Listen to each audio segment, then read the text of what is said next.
बिस्मिल्लाहिर्रहमानिर्रहीम, अस्सलाम वालेकुम। मैं हूं मोहम्मद जुनैद अलीम। नाज़रीन, उम्मीद है आप सब खैरियत से होंगे। नाज़रीन, फील्ड मार्शल आसिम मुनीर ने दुश्मन को एक बार फिर से एक चेतावनी दे दी है, वार्निंग दे दी है और बड़ा वाज़ेह पैगाम दे दिया है कि कोई भी ताकत अगर पाकिस्तान से जंग लड़ना चाहती है, पाकिस्तान पर जंग मुसल्लत करना चाहती है, तो उसको वही जवाब मिलेगा जो पाकिस्तान ने मई के महीने में भारत को दिया था और अपने दुश्मन को दिया था। और उसको चारों शाने चित करके उसको ना सिर्फ ये सबक सिखाया था कि अपने से छोटे मुल्क के साथ भी पंगा लेने से पहले 100 बार सोचो, अगर वो मुल्क पाकिस्तान हो तो नाज़रीन, बड़ा वाज़ेह पैगाम है। और ये टाइमिंग जो है, शाह अब्दुल्ला दोयम पाकिस्तान के दौरे पे पाकिस्तान के मोअज़्ज़िज़ मेहमान मौजूद हैं, उन्हें रिसीव किया गया बड़े खुसूसी प्रोटोकॉल के साथ, एस्कॉर्ट किया गया है J-17 थंडर ने फ़ज़ाओं के अंदर। और वज़ीर आज़म पाकिस्तान सदर मुमलिकत ने उन्हें नूर खान एयरबेस पर रिसीव किया है। उनकी मसरूफियात से मुतल्लिक और इस मौके पर फील्ड मार्शल आसिम मुनीर ने क्या पैगाम दिया, उसकी कुछ तफसीलात आपके साथ शेयर करेंगे और फिर आपको बताएंगे कि भारतीय chief of defence staff Anil Chauhan की तरफ से अपने तहफ़्फ़ुज़ात का इजहार किया गया है। अच्छा, कुछ ऐसे जर्नल्स भी इंडियन फोर्सेस के अंदर मौजूद हैं जो मेरे ख्याल में हकायक दुनिया के सामने रखना चाहते हैं, या फिर वो भाजपा सरकार को बताना चाहते हैं कि भाई हमारे ऊपर इतना प्रेशर ना डालो, हमारे ऊपर इतना दबाव ना डालो जिसको बर्दाश्त करने की या जिसका सामना करने की हमारे में सकत नहीं है। तो उन्होंने एक तो भरमी का इजहार किया है जो मुल्क की दिफाई सनत है। वो कहते हैं कि जी वादे तो कर देते हैं बड़े बड़े कि जी हम ये कर देंगे, हम वो कर देंगे, हम इस तरह से इक्विप कर देंगे, हम ये बना लेंगे, लेकिन पल्ले इनके कुछ भी नहीं है। तो क्या कहना है जनरल अनिल चौहान का, किस तरह से वो अपनी परेशानी का और अपनी फ्रस्ट्रेशन का इजहार कर रहे हैं, ये आपके साथ उन्हीं की जुबानी शेयर करते हैं। अच्छा नाज़रीन, उसके बाद फिर हम देख रहे हैं कि कुछ गैर मामूली डेवलपमेंट्स हो रही हैं भारत के अंदर। दिल्ली ब्लास्ट का होना, श्रीनगर में ब्लास्ट का होना पुलिस स्टेशन में, उसके बाद वेस्ट बंगाल में कहा जा रहा है, कोलकाता में कहा जा रहा है, मुंबई में कहा जा रहा है कि धमाके हो रहे हैं। एक के बाद एक धमाका हो रहा है, लेकिन कुछ भी वाज़ेह नहीं हो रहा और कुछ भी मीडिया को, कुछ भी इंडियन अवाम को बताया नहीं जा रहा। लेकिन हमें टाइमिंग देखनी होगी। ये सब कुछ ऐसे वक्त में हो रहा है जब भारत ने वेलकम किया है अफगान तालिबान को। जब आप खुद उनको अपने सर पर बैठाकर अपने घर में लेकर आए हैं, तो फिर उनके साथ जो उनका लगेज है, जो उनका बैगेज है, जो दहशतगर्दी का तोहफा है, जो पाकिस्तान ने तो काफ़ी अरसा भुगत रहा है और पाकिस्तान ने काफ़ी अरसा भुगता है और अब भी भुगत रहा है और अब कोशिश ये कर रहा है कि किसी तरीके से जान छुड़ाई जा सके, क्योंकि ना सिर्फ ये जिस थाली में खाते हैं उसी में छेद करते हैं, बल्कि दुश्मन के हाथ में भी खेलते हैं। तो अब देखते हैं कि भारत इनको कब तक झेलता है। और उसका जो इल्ज़ाम है पाकिस्तान पे, तो खैर इस बार नहीं धरा क्योंकि मई में पाकिस्तान ने बहुत अच्छा सबक सिखाया था, लेकिन इसकी इंप्लीकेशंस जो हैं वो आने वाले वक्तों में क्या हो सकती हैं, इस पर हमें नजर रखनी होगी। साथ में नाज़रीन, जो इस्लामाबाद में होने वाला धमाका था, इस्लामाबाद कचहरी का हो या फिर वारा का, जो इस्लामाबाद में धमाका करने वाले दहशतगर्द थे, वो इससे पहले कुछ और अहदाफ थे जिन्हें निशाना बनाना चाहते थे, लेकिन उसमें नाकामी के बाद फिर उन्होंने इस्लामाबाद कचहरी को, जुडिशल कॉम्प्लेक्स को निशाना बनाया। तो उससे जुड़ी भी कुछ अहम खबरें हैं, साथ में आपके साथ शेयर करेंगे कि वेनेजुएला में फौजी कार्रवाई करने के लिए अपना फैसला कर चुका हूं, ये तो कहना है सदर ट्रंप का।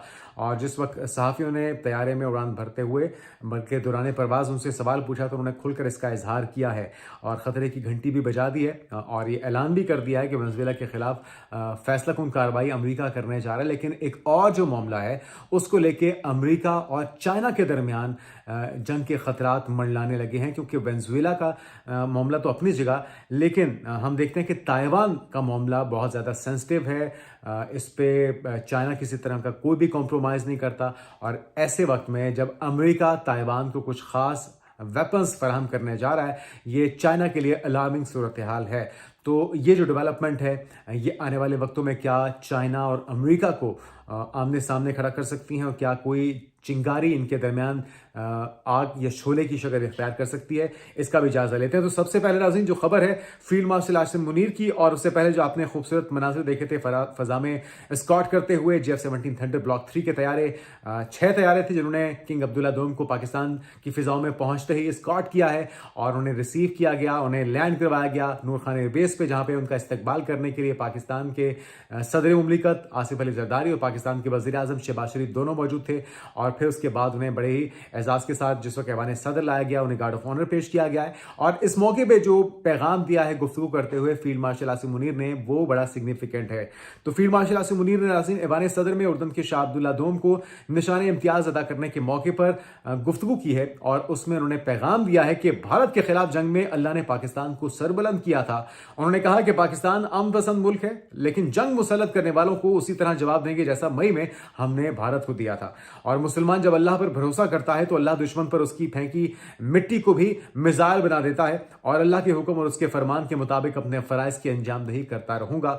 और उनका यह भी कहना था कि अल्लाह का खास करम है, पाकिस्तान ने अपने दुश्मन को धूल चटाई, ये फौज अल्लाह की फौज है, हमारे सिपाही अल्लाह के नाम पर लड़ते हैं।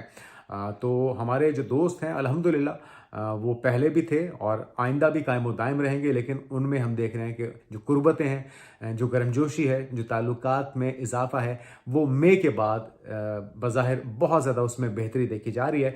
और इसी सिलसिले में जो अहम शख्सियात हैं वो पाकिस्तान पहुंच रही हैं। आगे बढ़ते नाज़रीन, और भारतीय चीफ ऑफ डिफेंस स्टाफ ने कुछ परेशानी का इजहार किया है। हमारी हमदर्दियाँ उनके साथ हैं और भाजपा सरकार को यकीनी तौर पे इन चीज़ों पे कान धरने चाहिए।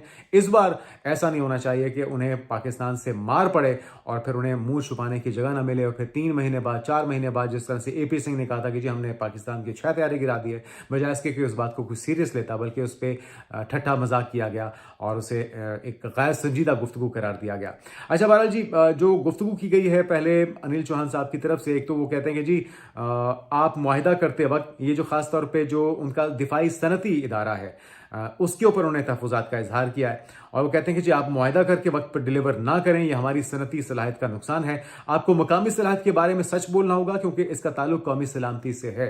मजीद उनका क्या कहना था ये भी आपको सुनाते हैं, लेकिन पहले उन्हीं की गुफ्तगू सुनिए वो क्या कह रहे हैं। Our expectation from the industry. We expect a bit of nationalism and patriotism in your profit-driven endeavors. I'm given to understand, actually, the army was telling me that they were scouting around for 5th and 6th EP procurements. Most of the people have overpromised things and they fail to deliver in that time frame. Now, this is unacceptable. Defense reforms is not a one-way street. Industry will have to be truthful about their capabilities to us. You can't leave us in a lurch. If you sign a contract and you don't deliver at that particular time, it's a capability that is being lost. You have to be truthful about your indigenous capabilities. There could be security related issues. A lot of industries say, okay, this is 70% indigenous, but actually if you find out, it is not. So you have to be truthful in this because it is related to its questioning matters of security. You'll have to be cost competitive. Cost competitive not for selling to the Indian armed forces. You have to be cost competitive so that you can compete in the foreign market. You can't have products which are overpriced.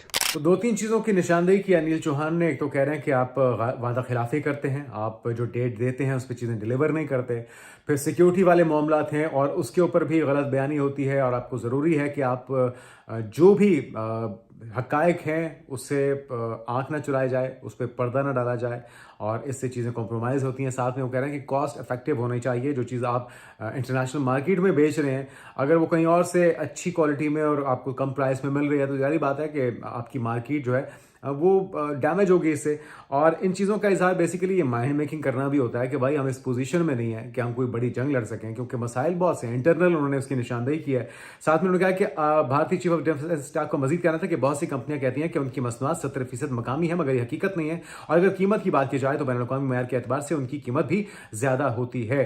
तो उन्होंने हुबुल वतनी की तवक्को रखते हुए कहा कि दिफाई इस्लाहात एक तरफा अमल नहीं, सनत को सलाहियत के बारे में सच बोलना होगा।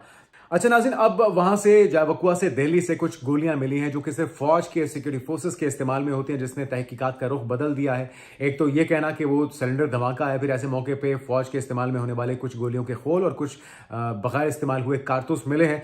लेकिन जब उन्होंने अपनी गिनती की है तो उनकी जो गिनती होनी चाहिए थी एक्चुअल, वो उसके मुताबिक ही है। तो फिर सवाल ये पैदा हो रहा है कि ये गोलियां जाए हादसा पर, जहाँ पे ब्लास्ट हुआ है वहाँ पे दानिस्ता तौर पे किसी ने फेंकी हैं, किसी ने इस्तेमाल करके फेंकी हैं, और मकसद क्या था, उसे किसे निशाना बनाया गया है। तो बहुत से वहाँ पे एक ऐसे सवालात जन्म ले रहे हैं जिसका जवाब आना भी ऑफिशियल्स की तरफ से बाकी है। अभी इसकी तहकीकात चली रही थी, कश्मीरियों को पकड़ा जा रहा था, कुछ डॉक्टर्स को पकड़ा गया और उन्हें दहशतगर्द डिक्लेयर कर दिया गया, उनके घरों को उड़ा दिया गया कश्मीर के अंदर। और फिर हम देखते हैं श्रीनगर में कुलगाम के अंदर पुलिस स्टेशन धमाके से उड़ जाता है और कहा जाता है कि जी ये कुछ सैंपल्स थे जिनकी तजुर्बात वहाँ पर चल रहे थे, तो ये ब्लास्ट हो गया, लेकिन दहशतगर्दी का एलिमेंट नहीं है। फिर वेस्ट बंगाल के अंदर धमाके हुए हैं और लोग ये सवाल पूछ रहे हैं कि भाई वहाँ पे जो साउथ अफ्रीका की टीम है वो गैर महफूज है, उन्हें फौरी तौर पे वहाँ से निकल जाना चाहिए। एडवाइजरी मुख्तलिफ ममालिक की तरफ से जारी की जा रही है भारत में ट्रैवल करने के लिए। साथ में मुंबई में कुछ धमाकों की बात हो रही है। ये विजुअल्स आप साथ साथ देख रहे हैं, ये कोई कहानियां नहीं है,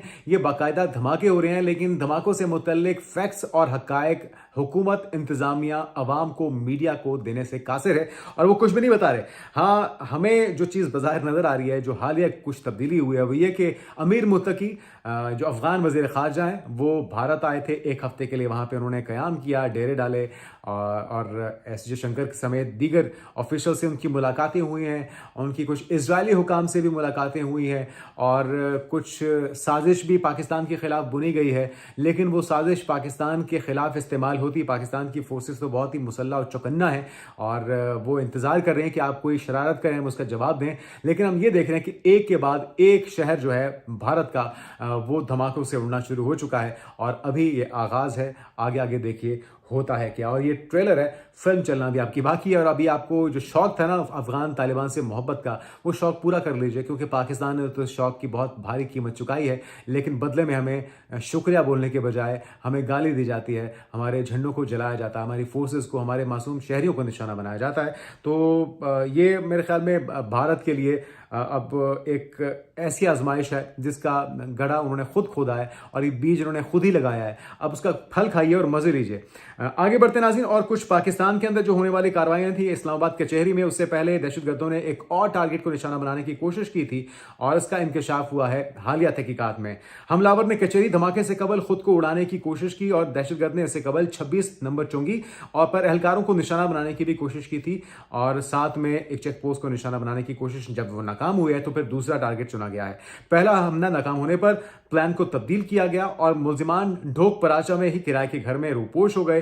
पुलिस और इंटेलिजेंस इदारे कैमरों की मदद से गोलड़ा और फिर 26 नंबर चुंगी पहुंचे। ढोक पराचा में मुनज़्ज़म अंदाज से सर्च एंड कॉम्बिंग ऑपरेशन किया गया जो कामयाब हुआ था और तहकीकात के दौरान इंकशाफ हुआ था कि खुदकुश हमलावर में जो ऑनलाइन मोटरसाइकिल राइडिंग एप्लीकेशन के जरिए उसने 200 रुपये में राइड बुक की और फिर इस्लामाबाद कचहरी पहुंचा और पुलिस ने खुदकुश हमलावर को लाने वाले राइडर को भी हिरासत में लिया गया है और इसके तमाम जो हैंडलर्स थे, जो सहूलतकार थे, जो फैसिलिटेटर थे, जो सहूलतकार थे, उन सारों को हिरासत में लिया जा चुका है और ये सारा कुछ जो ऑपरेशन है ये कंट्रोल हो रहा था अफगानिस्तान से। उन तमाम जो सहूलतकार थे, हैंडलर्स थे, उन सारों को हिरासत में लिया जा चुका है। तो पाकिस्तान की फोर्सेस किसी भी तरह की सूरत हाल से निपटने के लिए पूरी तरह से चौकन्ना है। आगे बढ़ते हैं नाज़रीन और कुछ खबर देते हैं आपको। वेनेजुएला के साथ लड़ाई के ऐलान की, जंग के ऐलान की अमेरिकी सदर डोनाल्ड ट्रंप ने ऐलान कर दिया है और उन्होंने कहा कि यह नहीं बता सकता कि होगा क्या, लेकिन गैर कानूनी मुहाजिरीन मनशियात के बहाव को कम करने की कोशिशों और रजीम चेंज के इम्कान पर आगे बढ़ने के रास्ते करीब हैं। अमेरिकी सदर का यह कहना था। साथ में उन्होंने हुकाम ने इस हफ्ते सदर ट्रंप को वेनेजुएला में मुमकिन फौजी कार्रवाइयों के ऑप्शंस के बारे में ब्रीफ किया, जबकि वो अंदाजा लगा रहे हैं कि सदर निकोलस मादुरो को इक़्तिदार से हटाने के लिए किसी मुहिम की इब्तिदा के क्या फवायद और फिर खतरात होंगे, ताकि उस हिसाब से फैसला किया जाए कि वेनेजुएला का करना क्या है। साथ में उन्होंने कहा कि अमेरिकी फौज ने खिते में 1 दर्जन से ज्यादा जंगी जहाज और 15,000 फौजी एहलकार तैनात कर दिए हैं, यानी कि तैयारी पूरी है धावा बोलने की। और अब देखते हैं कि इसके नतायज क्या निकलते हैं। लेकिन बहरहाल जिसे पेंटागन ने ऑपरेशन सदर्न स्पेयर का नाम दिया है, लेकिन मामला सिर्फ वेनेजुएला का भी नहीं है। एक महाज तो यह है, दूसरा महाज उस वक्त खुल चुका है जब ताइवान की मदद की जा रही है अमेरिका की तरफ से। और यह खबर यह है कि अमेरिकी असलहे की फरोख्त हमारी सलामती के लिए खतरा है। चीनी वजारत खारजा ने बड़ा वाज़ेह पैगाम दे दिया है। ताइवान को असला फरोख्त की मंजूरी, अमेरिका के चीन से मामलात बिगड़ने का खदशा पैदा हो चुका है। खबर क्या है सुन लीजिए। ताइवान को असला फरोख्त करने की मंजूरी दी गई है। अमेरिका के जो चाइना से मामलात हैं वो बिगड़ने का खदशा पैदा हो चुका है, क्योंकि अमेरिका बाज़ाब्ता तौर पर वन चाइना पॉलिसी की हिमायत करता है। अच्छा, ताइवान का $330 मिलियन का मुआहिदा हुआ है, जिसमें F-16 है, जिसमें C-130 के पुर्जे खरीदे जाएंगे ताइवान की तरफ से। और ये सारी जो एक मदद फराहम की जा रही है असलहा साजी के अंदर, उन्हें मजीद एम्पावर किया जा रहा है अमेरिका की तरफ से ताइवान को। तो ये चीज़ चाइना को बिल्कुल भी पसंद नहीं है और इस पे उसने बड़ा वाज़ेह पैगाम दे दिया कि अगर ये सिलसिला जारी रहता है फिर अमेरिका और चाइना आमने सामने आ सकते हैं, क्योंकि ताइवान एक वीक पॉइंट है चाइना के लिए और इस पे वो किसी भी तौर पे कॉम्प्रोमाइज़ करने के लिए तैयार नहीं है। माजी में भी हमने देखा है कि बहुत बार दोनों के दरमियान तलखी हो चुकी है। और अगर ताइवान अमेरिका की शय पे, नेटो फोर्सेस की शय के ऊपर कोई छेड़खानी करता है चाइना के साथ, और अगर वो वही रविश अपनाता है यूक्रेन ने रशिया के खिलाफ अपनाई थी, तो उसका अंजाम भी वही होगा जो यूक्रेन का हुआ था। और अल्टीमेटली रशिया जो है अपने मन चाहे या मन माने जो इलाके हैं उसके ऊपर काबिज होने के लिए पूरी तरह से यूक्रेन में तैयार है। तो नाज़रीन, हम उम्मीद करते हैं कि ताइवान की तरफ से भी समझबूझ का मुजाहरा किया जाएगा और यूक्रेन की रविश पर नहीं चलेगा, और अमेरिका को भी सोचना होगा कि वो एक वक्त में कई महाज पर जब पंगेबाजी करेगा तो उसका नुकसान अल्टीमेटली अमेरिका को हो सकता है। टैरिफ के हवाले से जो सख्त फैसले किए गए उसके जरिए ऑलरेडी महंगाई का तूफान अमेरिका में आ रहा है, अनएम्प्लॉयमेंट बढ़ रही है, मसाइल बढ़ रहे हैं, और ये जो खासतौर पे हम देख रहे हैं हालिया फैसले हैं जिसमें क्लेम तो ये करते हैं डोनाल्ड ट्रंप कि वो बहुत सी जगह रुकवा चुके हैं, लेकिन हकीकत ये है कि एक आम अमरीकी जो है उसकी ज़िंदगी पहले से ज़्यादा मुश्किल हो चुकी है। बहरहाल हम उम्मीद करते हैं कि इन दोनों मामलात में, चाहे वो वेनेजुएला का मामला हो या चाइना और ताइवान वाला मामला हो, इसमें पुरअमन तरीके से मामलात को बातचीत के जरिए हल किया जा सकेगा। आने वाले दिनों की पेशरफ से आपको आगाह करते रहेंगे। अपना ख्याल रखिएगा। अल्लाह हाफिज़।